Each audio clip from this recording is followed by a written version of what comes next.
third month. It's crazy. Third month of our cohort. I'm really excited I'm going to start this. Today we're talking, it's funny. Let me get this. Sorry.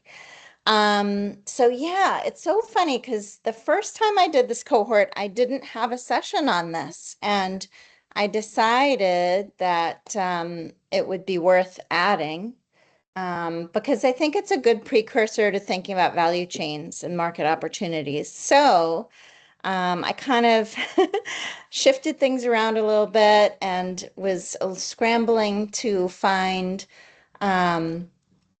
I really was hoping to have someone talk about their sector work, and luckily I was able to invite Jason Hartman, who's joining us today. I'm really excited. He's been a great resource in terms of this topic. So anyway, that's what we're talking about today. I'm going to just do like a brief introduction and then let Jason talk about what they're doing out in Oregon, Washington.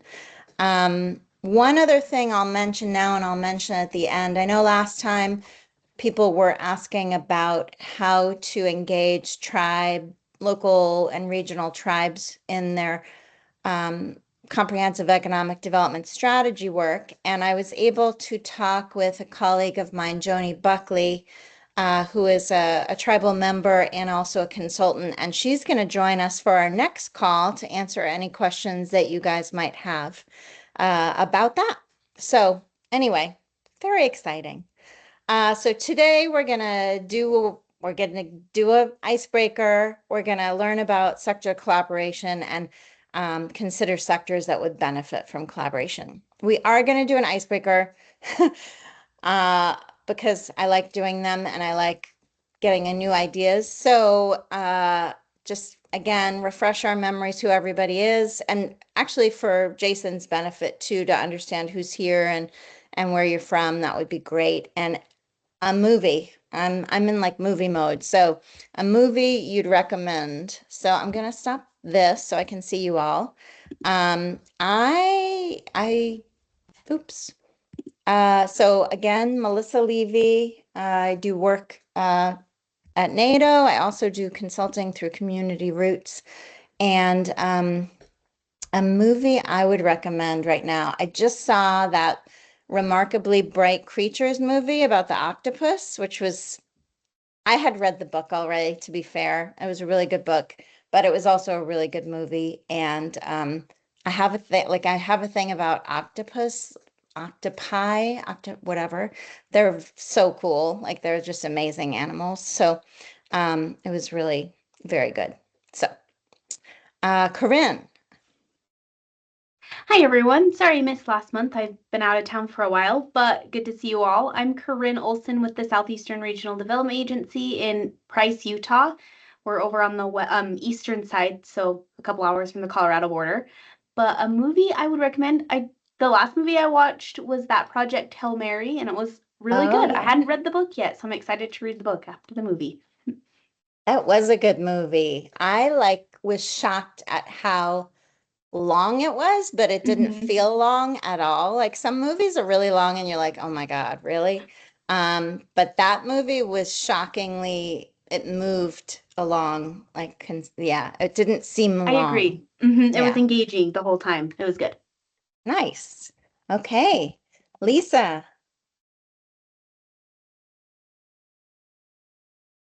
Lisa Ryan with Concho Valley Council of Governments in San Angelo, Texas. We are pretty much in the middle of Texas. And I'm not really a big movie fan, but recently saw Michael and absolutely loved it. Okay, cool. I've heard good things about that too. I have not seen it. It's really good. And he did a good job. His nephew did a great job. Wow. All right. Excellent. Heather. Hi, everybody. I'm Heather Devitt. I work for Mohawk Valley Economic Development District. We're in the central part of New York State. We're pretty much smack dab in the middle.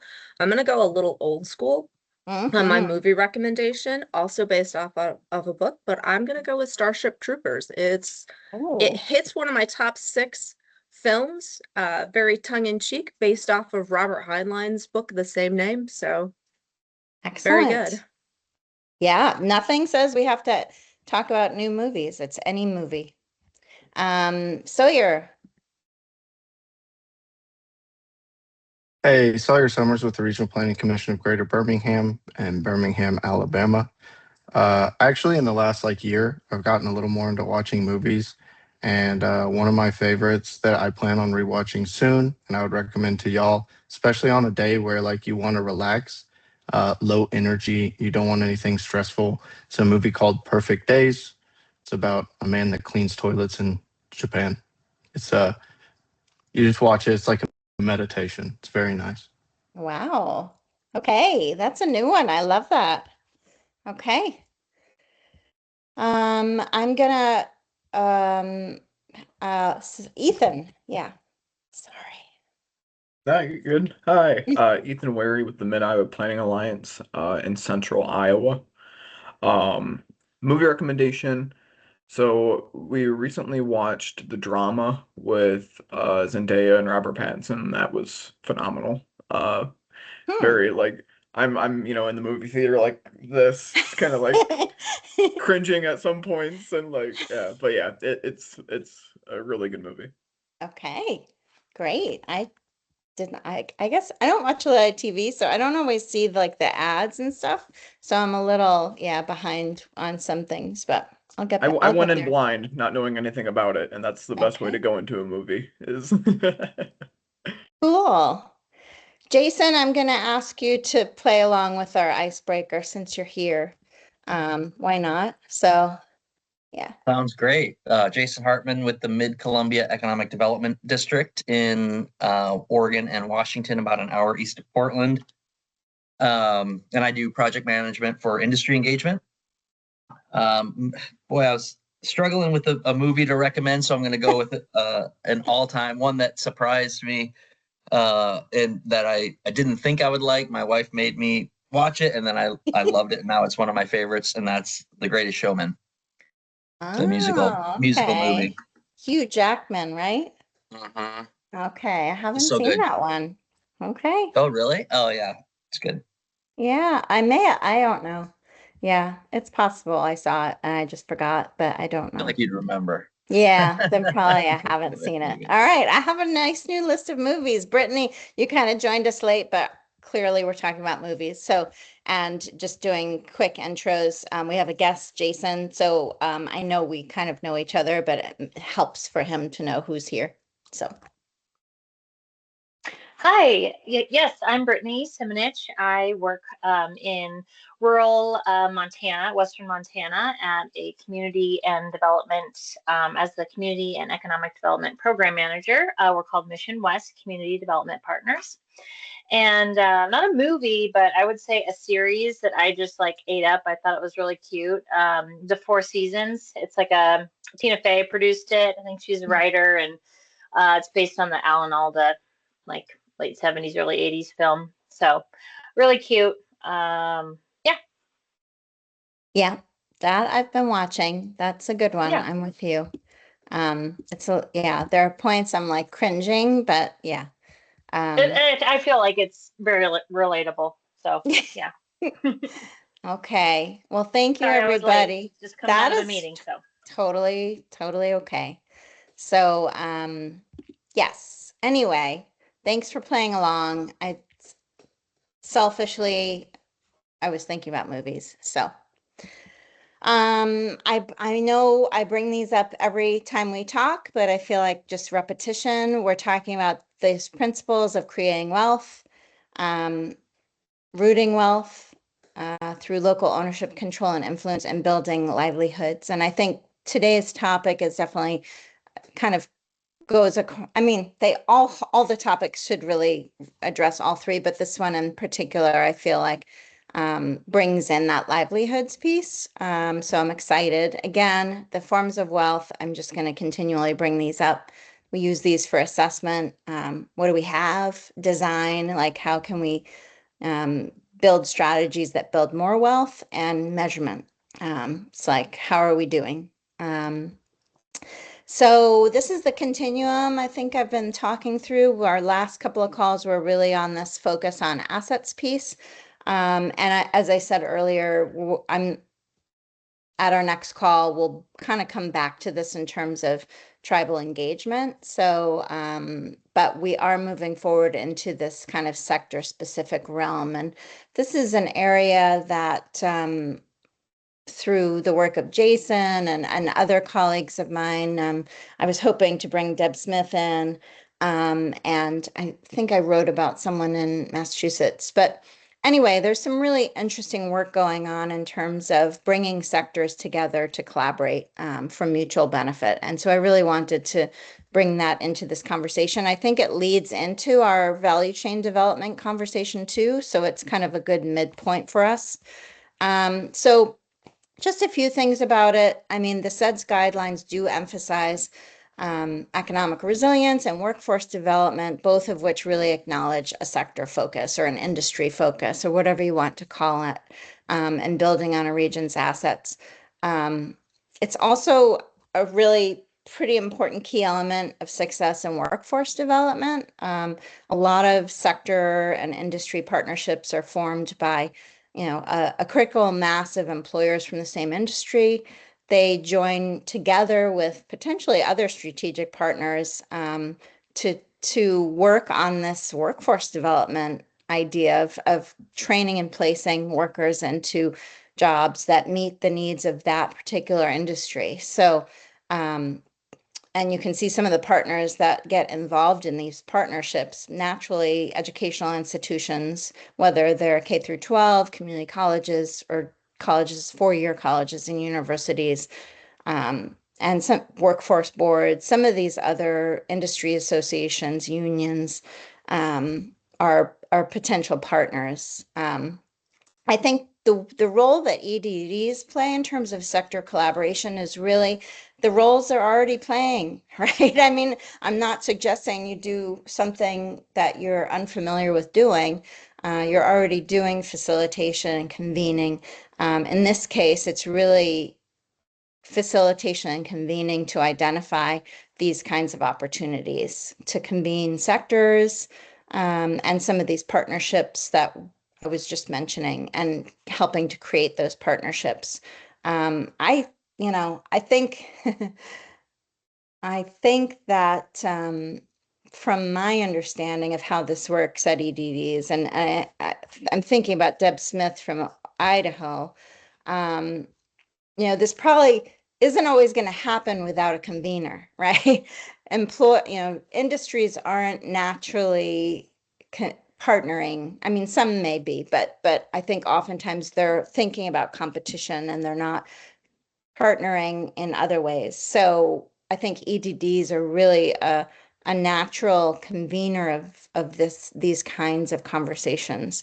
And I think EDDs can also identify opportunities to develop some of these job ladders, business suppliers, opportunities for entrepreneurs. They're already doing a lot of entrepreneurial and business development. So they have that expertise that can be brought to bear in terms of industries. This is my way of saying EDDs are really positioned to identify, build, and contribute to this kind of sector development. EDDs also know the infrastructure. They know what the workforce looks like and what it could look like. But the key to this, and I'm going to just talk through this. I feel like we've talked about this already, but it's a really key piece in this, especially. We talk about value propositions a lot in value chains, but I think they also are really important here. And I think as we start to think about industries and sectors to work with, understanding, sometimes you need to do some research to understand what that value proposition is. You may know what it is, or you may not, but the important thing is uncovering the motivation for engaging on the part of those sectors, those industries, and those businesses. So what's their self-interest in engaging? What benefits can a collaboration like we're talking about offer that they value. So we talk about 3 levels of interest: self-interest, what's in it for me, or in the case of, your employers, what's in it for them. Shared interest in terms of what's in it for us together. What can we do to collaborate that is going to benefit both of us? And then common interest is, how does it benefit kind of the region, the greater region, and the people in that region? So this is a pretty key. I think I mentioned this in the SEDS discussion too, but it's really important here, and it's going to become more important as we work through this cohort. So practicing this would be really, and I think that's part of our homework. But so we call this kind of co-opetition, right? It's cooperation while also competing. So I think that's an important word in this. I know Deb loves this word. She talks about it all the time. I think the point is that you can still compete while cooperating in different ways. So these are some of the ways that you can think about co-opetition. One is expanding the current market size, or developing a whole new market. If you do this collaboratively, then costs and risks can be minimized, and together, a sector can gain a more dominant position in the market. You can also utilize resources more efficiently. I think if Deb were here, she would talk about how she was working in the wine industry, and I'm going to share a couple of her slides just to, but she was able to work with the wine industry to do some joint purchasing. So they were able to get better prices for some of the supplies that all of the wineries needed. So, and then the third one is acquiring a larger share in the market, and enhancing, oops, there's a typo. I will fix that. But anyway, that is what it's about. I was just going to share a couple of examples. So this is Deb's region in Idaho.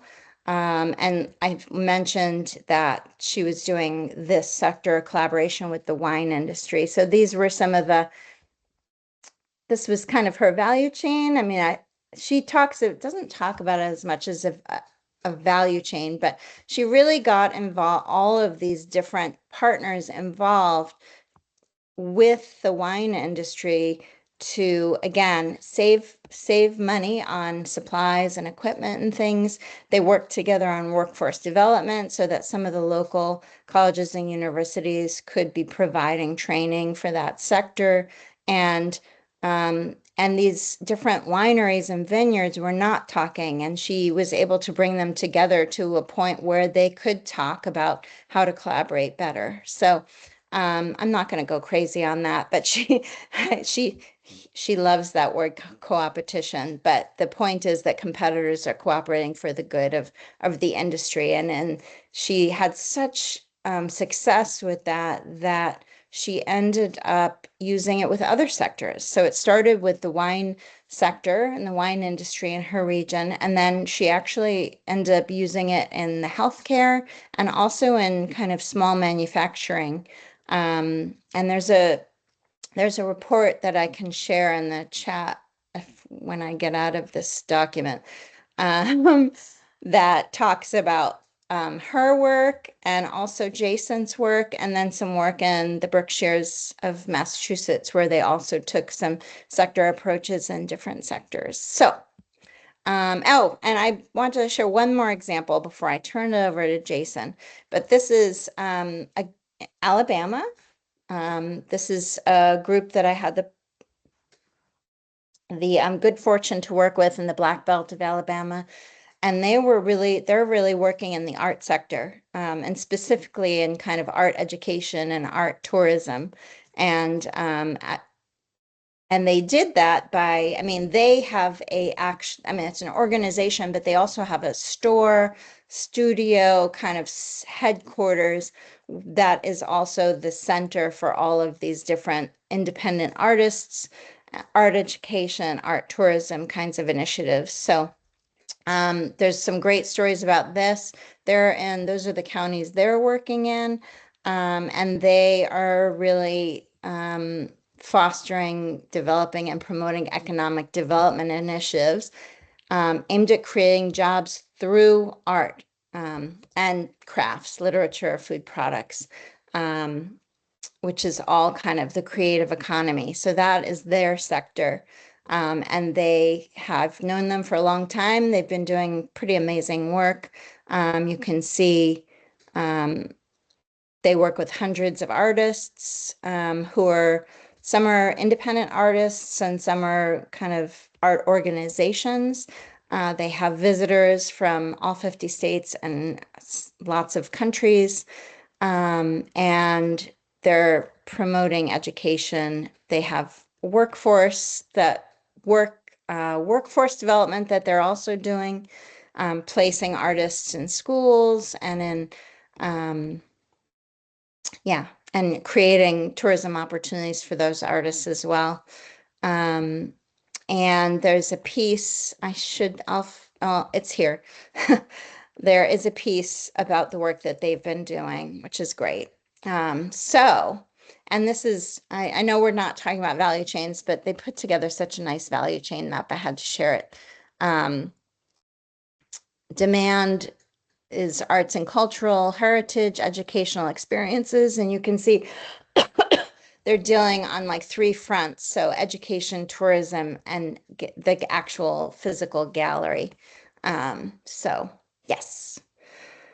Okay, I've been babbling at you enough. I'm gonna turn it over to Jason. I'm really excited to have him here. The work they're doing out in Oregon, Washington is really exciting, and they're taking a sector approach in a lot of different industries, of which this is just one, but it's pretty exciting, and I'm gonna stop sharing so he can share with us. Actually, before we do that, does anybody have any questions?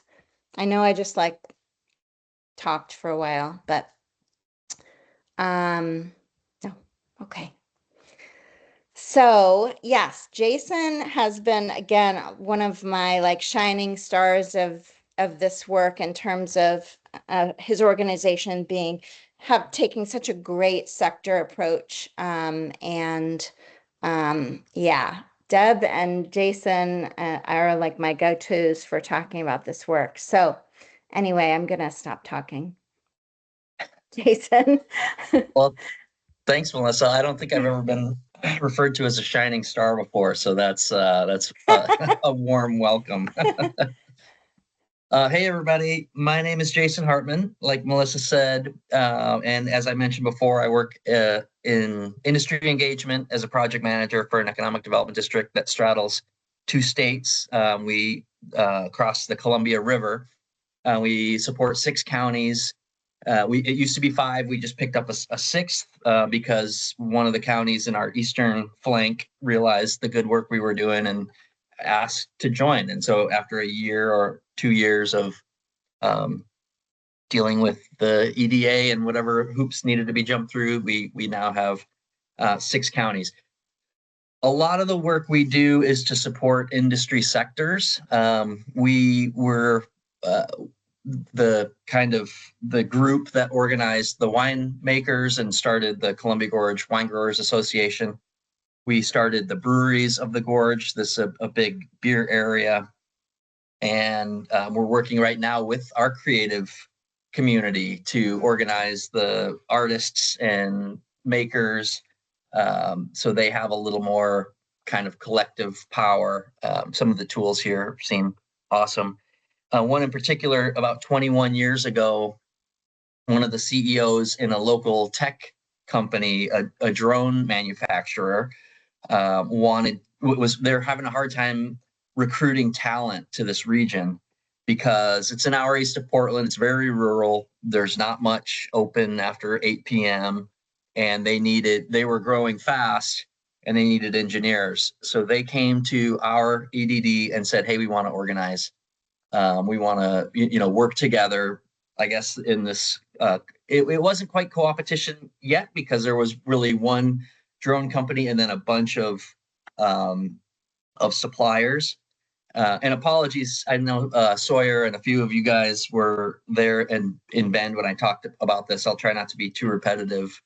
But I guess the short version is about 35 years ago, a couple of MIT engineers moved to our region to windsurf. This is like a windsurfing mecca. And they were RC plane enthusiasts, and they thought, hey, if we could develop this RC technology so it was useful. At the time they were trying to support NOAA and they were trying to support tuna fishermen.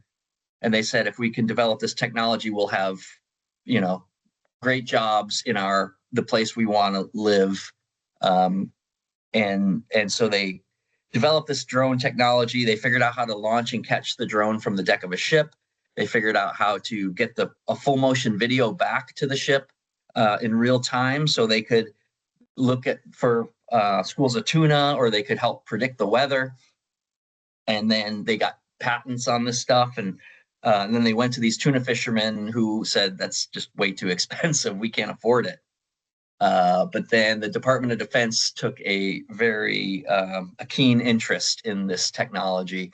And at the same time, Afghanistan and Iraq were, the wars there were gaining steam, and this was a perfect technology for those wars. And so the company grew like crazy, and they needed suppliers. One of the reasons it did well here is because of the windsurfing. This region has an outsized number of carbon fiber manufacturers and advanced composites and materials, people who understood boats and rigging, which was helpful for all the ship work that was being done with these drones. And then it flourished. Now I just ran the number. So we have about 11,000 people in the three towns. There's sort of three towns that encompass this sector. Hood River, Oregon is one of them, White Salmon, Washington, and Bingen, Washington, on both sides of the Columbia.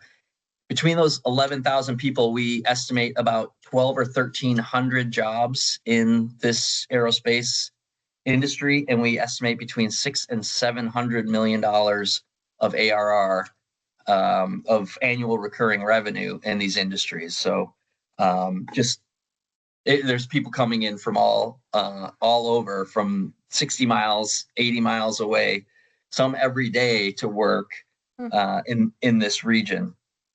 And so now it's gone from essentially one big company and a few small suppliers to now we have three main drone companies. The one that started, it was called In Situ, INSITU. It was bought by Boeing back in about 2008 for almost $500 million. And then a couple of years ago now, Airbus came in and bought one of our other startups for a couple $100 million. And then we've had this flourishing camera technology. It turns out the important part of these drones is actually not the drone itself, but the video imagery that these drones are able to produce. And so we have 6 companies at least that are dedicated to either making drone cameras or some sort of version of that, with whether it's software for these cameras or components. And it's created, I mean, I guess to the point that Melissa is going for, it's created a ton of wealth in our little community. When my wife and I moved to White Salmon in 2005, there were no restaurants. There was basically nothing happening here. And now it is a bustling little town with breweries and restaurants and wine shops and all sorts of tourism, but also all sorts of engineers. And it's been a massive benefit to the region to have a group of companies when it comes to talent attraction, because if you're taking a leap of faith to move across the country to work for a random company you'd never heard of, it's great to know that if it doesn't work out, there's a dozen other companies you could go work for with your same skill set that pay with living wage jobs. So now there's all kinds of living wage jobs. There's manufacturing, there's engineering, there's project and program management, finance and accounting. And so this Tech Alliance, I now serve as essentially as an executive director of this alliance. In that role, I'm liaising with workforce development partners, with the governments, the local governments, with and with the EDD, which is my actual employer. So the Tech Alliance is its own 501c6, like a Chamber of Commerce sort of designation, nonprofit, and that it contracts with MCED, that's our economic development district, Mid-Columbia Economic Development District, contracts with us for staff time. And that's me plus our admin assistant, our finance person.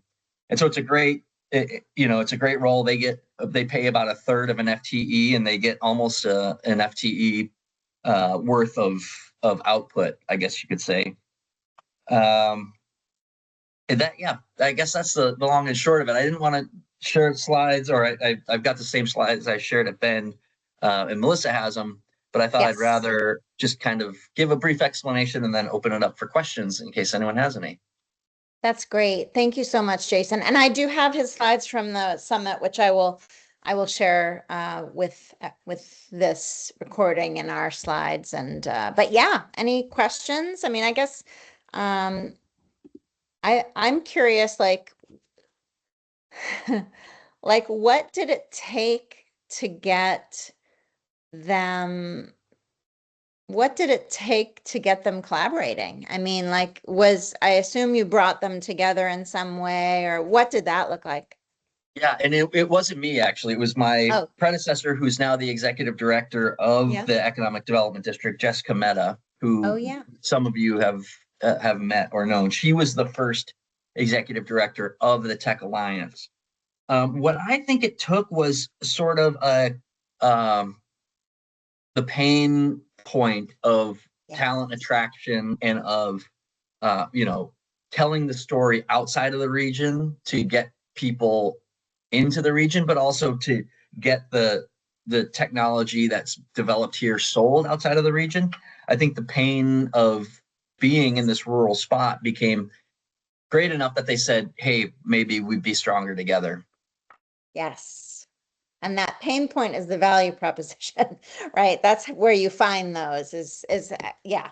I mean, when I'm talking, I do a lot of market research and things for feasibility studies in my consulting life. And the question always is, what's keeping you up at night, right? Like that's the question that I always ask that gets at that pain point conversation. But yeah.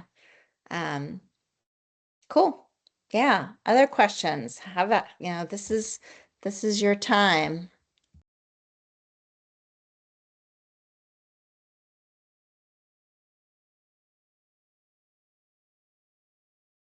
I guess I'm also wondering, like on the ongoing basis, like as in your experience now with the Gorge Tech Alliance, like what does it take day to day to keep it going? Like what does that look like?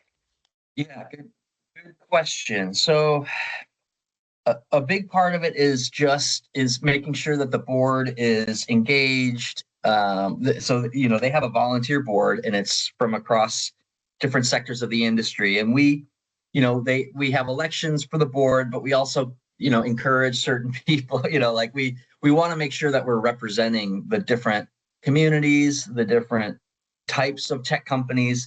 It's not just the drone industry now, the Tech Alliance. We've tried to expand the tent. So Google has a big data center here. They're a key sponsor of the Tech Alliance. A lot of what I do is raise sponsorship, raise money, because the Tech Alliance is fully sponsor funded. So I spend a fair bit of time looking for sponsors. I do a lot of events. We do a monthly happy hour. We do every year we do what's called a tech showcase, where sponsors are allowed to present. And lately we've been doing another thing and this kind of goes to the collaboration side of it. The rest of my job, managing the Tech Alliance, is just about a quarter of my job, and the rest is supporting startups. So we've been combining our events. So like the GTA Tech, the GTA Happy Hour will also be what we're calling, we have an innovation hub that we manage, and we'll bring in startups. And so to have these two groups together and sharing and learning from one another has proven to, I mean, people to our events, more people are getting sort of mentorship, informal. We're trying to set up a formal mentor network, which is proving just a little more time consuming than we anticipated. But we're still beating that drum and asking people to sign up as mentors, and having these young businesses meet with older established businesses, people who have succeeded or are in the process of succeeding, has just proven to be great cross-sector learning. And it's definitely not industry specific. The industry specific aspect has been super helpful, and we've curated that by making sure that we have different type, like we'll go out and recruit sponsors for the Tech Alliance who are not drone companies, but can add value to the network. So we'll find legal firms and accounting firms and say, hey, I know you're not a tech company per se, but I think you'd be interested in what this group is doing. And also this group needs legal advice and accounting advice. And, we'd love to count you among our members and sponsors. And we found that that helps the organization and the community grow faster than if we just had a bunch of drone companies. Absolutely. I mean, those are your support businesses. So I guess we are talking kind of like, I mean, it is kind of a value chain. I don't necessarily want to go there, but yeah, I mean, you have like kind of your key partners who are like industry specific, and then you have the folks on the outside who are really the support partners, right? Every sector industry needs those support partners, which are the legal and the accounting and the the back office, maybe, Totally. Yeah, and we have the Small Business Development Center, and we have the workforce development partners. They're all coming to the same events, and so they're seeing what the challenges are, seeing what the opportunities are, and then we just recently had one of our tech companies gave, thanks to the partnership with the Tech Alliance, they gave the Tech Alliance $10,000 to transfer to robotics. They wanted it specifically to go to robotics in schools. So we were able to kind of make that the organization that manages STEM for our community is they're a government organization. They can't take donations like that, but we can, and then we partner with them for programming, just as one example. Cool. Excellent.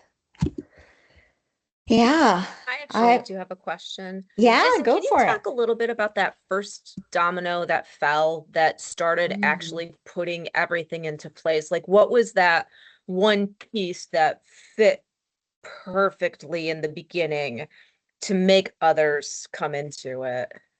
Yeah, that's a great question. I mean, I'd say the first domino was these couple key engineers and this backbone of advanced composite manufacturing capabilities to put those two things together. Again, they came here to windsurf, but because of the windsurfing industry, there were all these people who were talented and excited to think, they were just making, booms, for example, out of carbon fiber for windsurfing. And then these guys said, well, could you make a fuselage? And they were like, sure, you have a drawing? And so the engineers were able to come up with the drawing for the fuselage and the wings. And then there were a couple, they found a couple people who were making electronic components, and they said, hey, we need a wire harness that fits just like this, that's going to connect the camera to the automatic pilot. And there were companies here already making wire harnesses, so they they give them a drawing, and they were able to put these pieces together and come up with this first iteration, and then the government contract the government contracting piece was another, I guess, domino that helped tons. I mean, they went from a 3-person startup to a $500 million company in probably like less than 10 years, and fueled by the demand from the Department of Defense.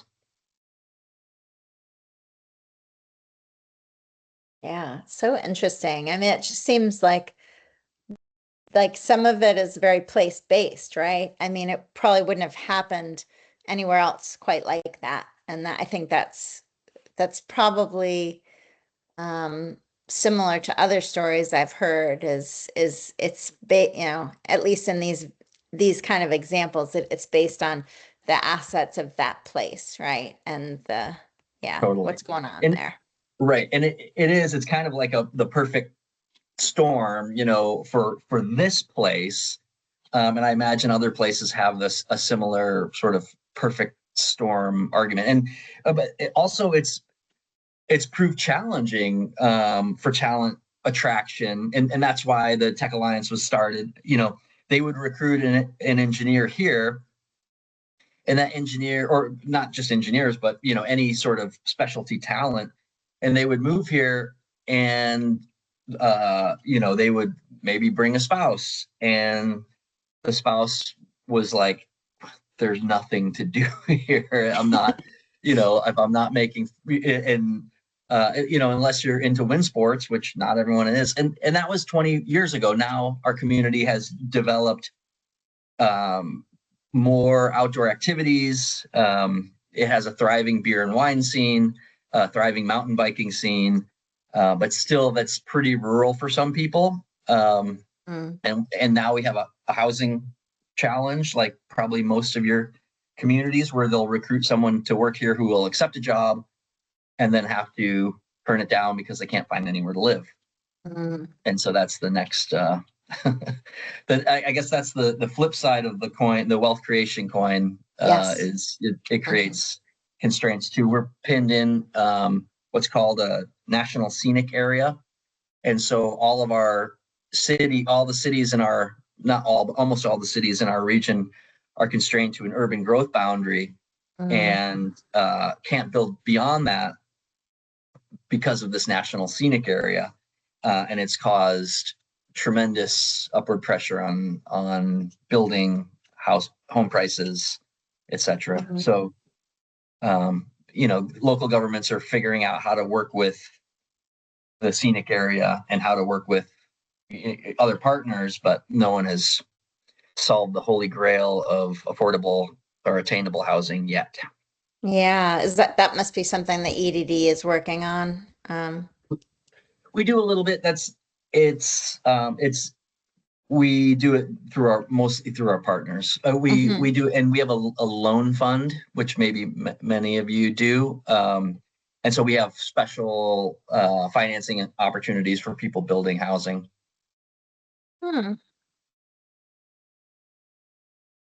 Yeah, housing thing I'm sure we're all dealing with that in our different places. It's like just kind of an ongoing challenge. Yeah. I actually have an interesting one that I would love to keep y'all posted on. Yeah. Our region, like everywhere, has some interesting things going on with housing, and the planning department, a lot of times when they would be doing a comprehensive plan, they would use this contractor community scale out of Boston to do a housing study for the municipality. And so we had some excess money in our budget this year because a couple of our team members left, which, you win some, you lose some. And we found it very interesting. There's clearly a housing problem, but no one quite knows what it is. You're mostly getting anecdotal evidence.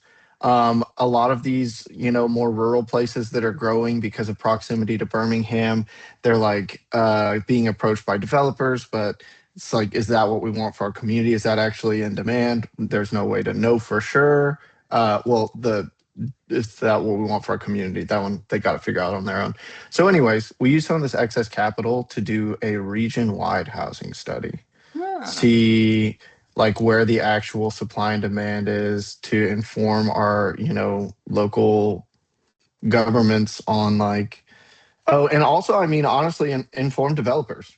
Like, hey, this place is ripe for the picking for multifamily. You know what I Yep. mean? Now, can you convince the municipality that they should do that? Now, that's a different question altogether. But it'll be really interesting to see how it pans out because our expectation is that different municipalities will like want to, you know, hear no evil, see no evil, speak no evil. Like we only want single family, even though all the numbers say we need, like mixed use or like the small multifamily, like triplexes, duplexes, etc.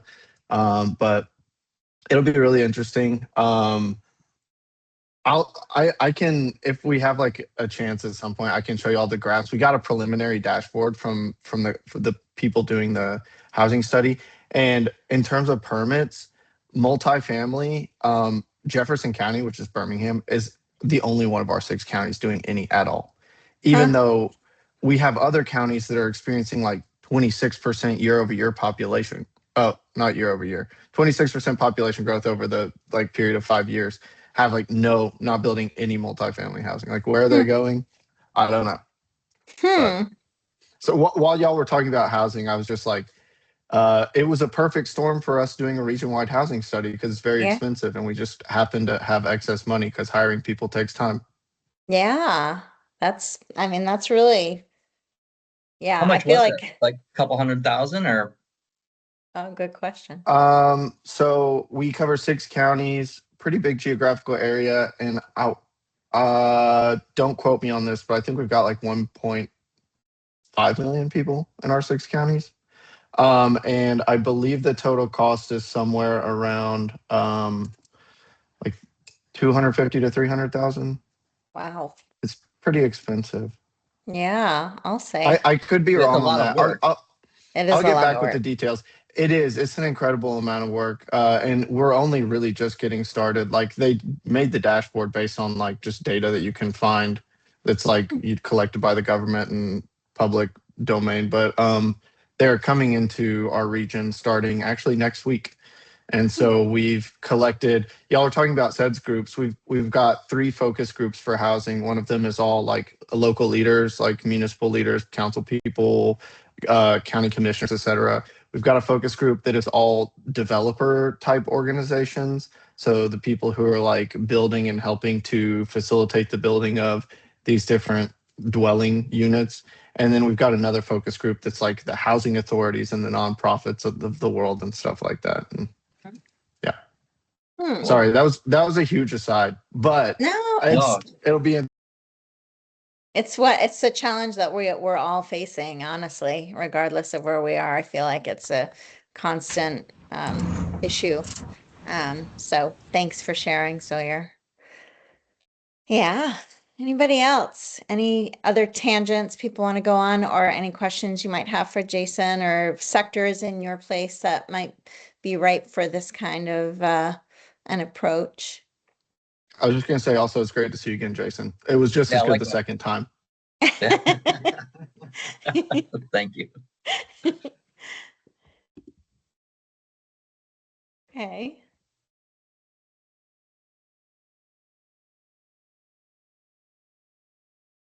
That's great. No, thank you so much for joining us, Jason. I think we'll have some homework to think about this more about, sectors in our places that might be, ripe for thinking about collaboration. And I feel like all these stories are different too. I mean, I think Mid-Columbia really has like a organizational infrastructure that really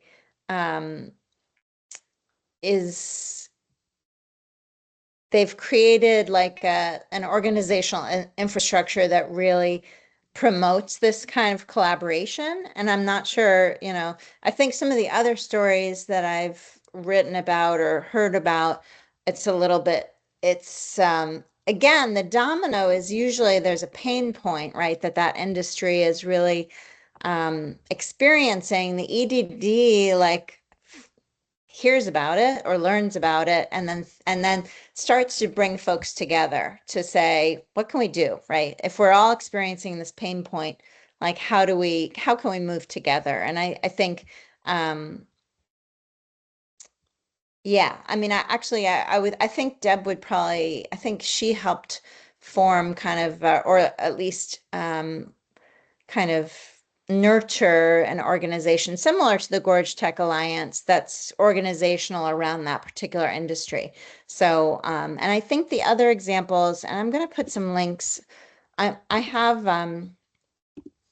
yeah, this is, you can hear more about Deb's story and Jason, and I think I also was talking about the Berkshires. Berkshire Regional Planning Commission also has like focused on, I think they decided to focus on like 5 different sectors that were relevant to where they are, including, I think a lot of like, oh, and I want to put this in. I know we've talked, I think it was part of a tool that we talked about last time, but I think it's a tool that can be really useful as we start to think about value propositions and what different, it's meant to be about committees, but I think again, if you can think about your sector, your sectors and what their pain points are and why they might be convinced to engage, I think it can be really, really useful. But yeah, any other kind of thoughts, comments, questions?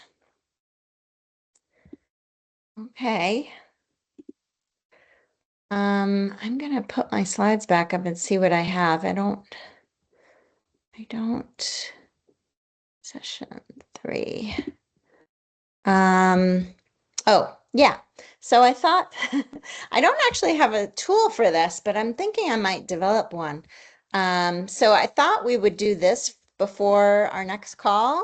Consider the sectors in your region, choose a sector that might seem ready for this kind of collaboration, and do a little research. I think to me, that's the key, is like learning about that sector.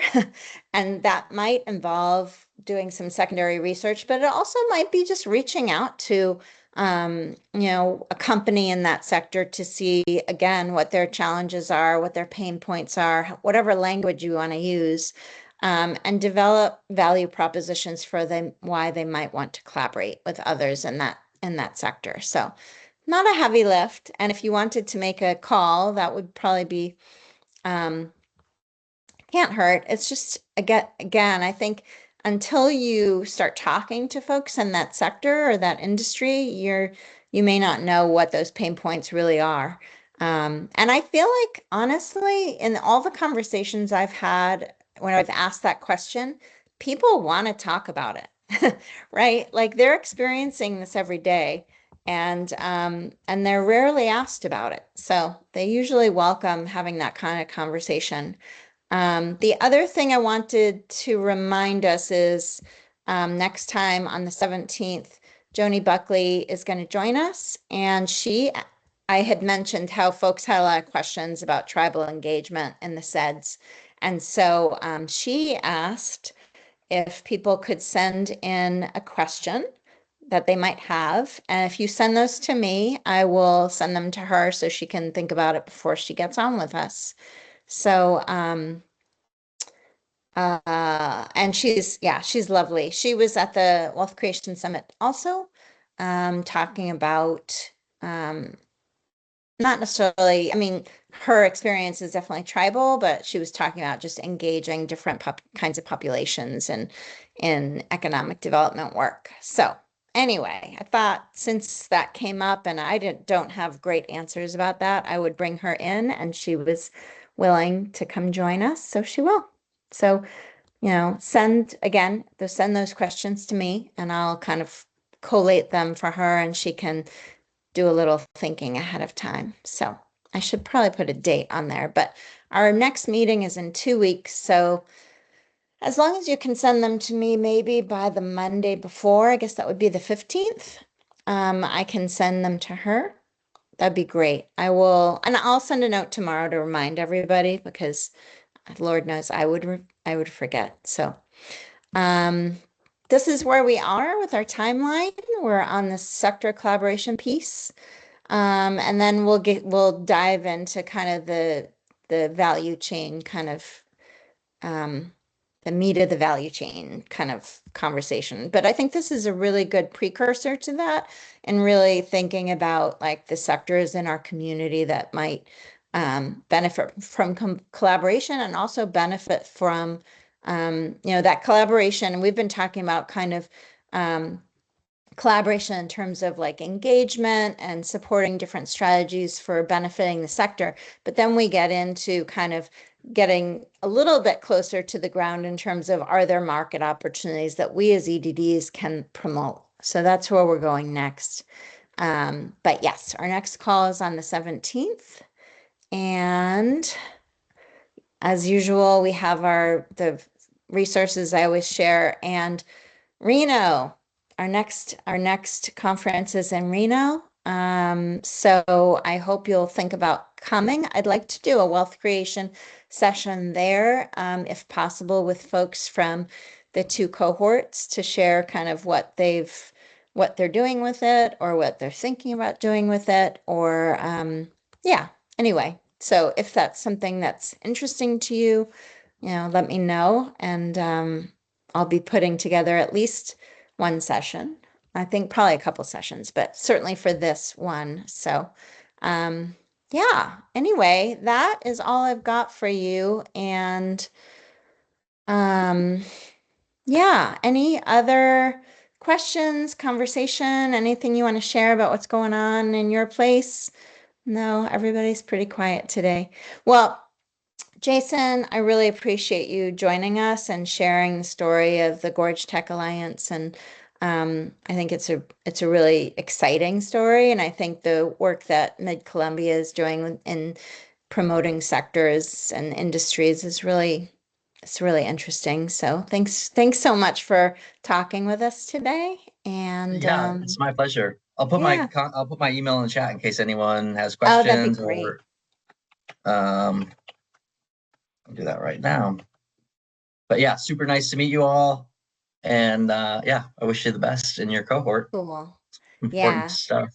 Yeah, it's been fun. It's a great group. So, yeah, well, hearing nothing, I guess I'll let you all go early. But lovely to see you all, and I'll look forward to seeing you in a couple of weeks. And again, send those questions to me for Joni by the 15th. But I'll send a reminder of the assignment and that kind of request for questions tomorrow.